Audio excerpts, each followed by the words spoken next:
ሰላም ጤና ይስጥልኝ ተመልካቾቻችን ከፕራይም ሚዲያ የሰዓቱ መረጃዎች ይዘን ቀርበናል። ከመረጃዎች ጋር ታደሰ ታምራት ነኝ። የኢፌዴሪ ፕሬዝዳንት ታዬ አጽቀሥላሴ በኢትዮጵያ አዲስ የተሾሙ የ14 ሀገራት አምባሳደሮችን የሹመት ደብዳቤ በብሔራዊ ቤተ መንግስት ተቀበሉ።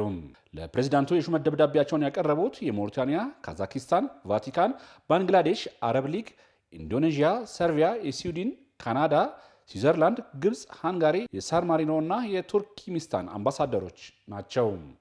በሥነ ሥርዓቱ ላይ የውጭ ጉዳይ ሚኒስትር ዶክተር ጊዲዮን ጢሞቴዎስ እና ሌሎች ከፍተኛ የሥራ ኃላፊዎች ተገኝተዋል። የገንዘብ ሚኒስትር አህመድ ሺዴ ከዓለም አቀፉ የገንዘብ ተቋም IMF ምክትል ዋና ዳይሬክተር ኒጅል ክላርክ ጋር ተወያዩ።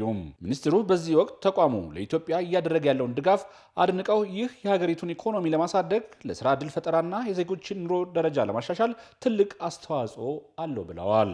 ምክትል ዳይሬክተሩ በበኩላቸው የኢትዮጵያ ሪፎርም አጀንዳ ለሌሎች ሀገራት አርአያ እንደሚሆን ገልጸው IMF የኢትዮጵያን ለውጥ ለመደገፍ ያለውን ቁርጠኝነት አረጋግጠዋል።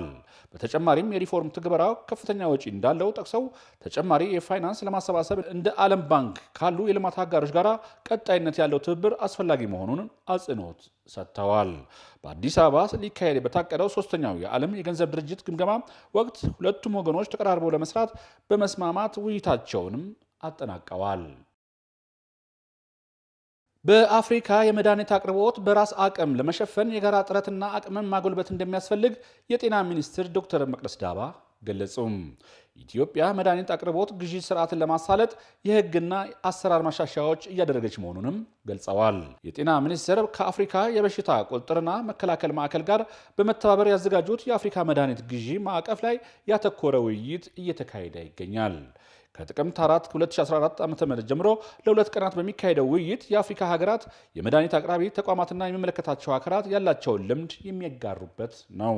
በዚህ ወቅት የጤና ሚኒስትሯ ዶክተር መቅደስ ዳባ እንዳሉት የሕክምና ግብአት አቅርቦት ለማጠናከር ጠንካራ ግዢና ቁጥጥር ስርዓት መዘርጋት ይጠይቃል ብለዋል። በተለይ ከኮቪድ-19 መከሰት በኋላ ሀገራት የሕክምና ግብአትን አቅርቦት በራስ አቅም መሸፈን የሚያስችሉ ውጤታማ ተግባራትን እያከናወኑ መሆኑንም ገልጸዋል። የአፍሪካ ህብረት የገጠር ሴቶችን ኑሮ ለመቀየር እና በአህጉሪቱ የማካካሻ ፍትህን ለማረጋገጥ በበለጠ ቁርጠኝነት እንደሚሰራ አስታወቀም።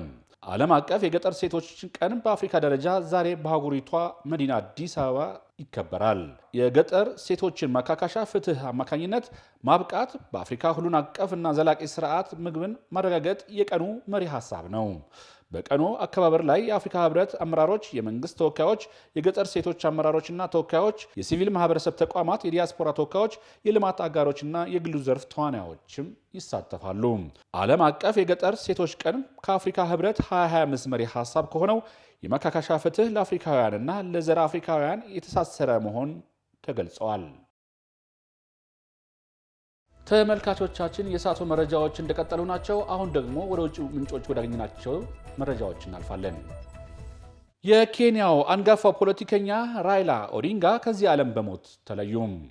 በኬንያ ፖለቲካ ከፍተኛ ተጽዕኖ የነበራቸው አንጋፋ ፖለቲከኛ ራይላ ኦዲንጋ በ80 ዓመታቸው ሕይወታቸው አልፏል። ፖለቲከኛው በተለያዩ ጊዜያት በኬንያ ምርጫ በተከታታይ ለፕሬዝዳንትነት ቢወዳደሩም ሳይሳካላቸው ሞት ቀድሟቸዋል። ሐማስ የሁሉንም ታጋቾች አስከሬን ካላስረከበ ወደ ጋዛ የሚገባው እርዳታ እንደሚገደብ እስራኤል አስጠነቀቀች። ሐማስ እስካሁን ድረስ የአራት ታጋቾችን አስከሬን ማስረከቡን የእስራኤል መከላከያ ገልጸዋል። የአራቱን ሰዎች ማንነት ለመለየት የአስከሬን ምርመራ ይደረጋል ተብሏል። ሐማስ የ28ቱን ታጋቾች አስከሬን ካላስረከበ ወደ ጋዛ የሚገባውን ሰብአዊ እርዳታ እንደምትገድብ እስራኤል አስጠንቅቃለች። እስራኤል የ45 ፍልስጤማውያን አስከሬንን አስረክባለች። ሐማስ ለቀይ መስቀል ካስረከባቸው አስከሬኖች አንደኛው የኔፓል ዜጋ ነው። ሐማስ የተቀሩትን 20 አስከሬኖች እንዲለቅ ጫና በርትቶባታል። ተመልካቾቻችን ከፕራይም ሚዲያ የሰዓቱ መረጃዎች ይህን ይመስላሉ። ሰላም።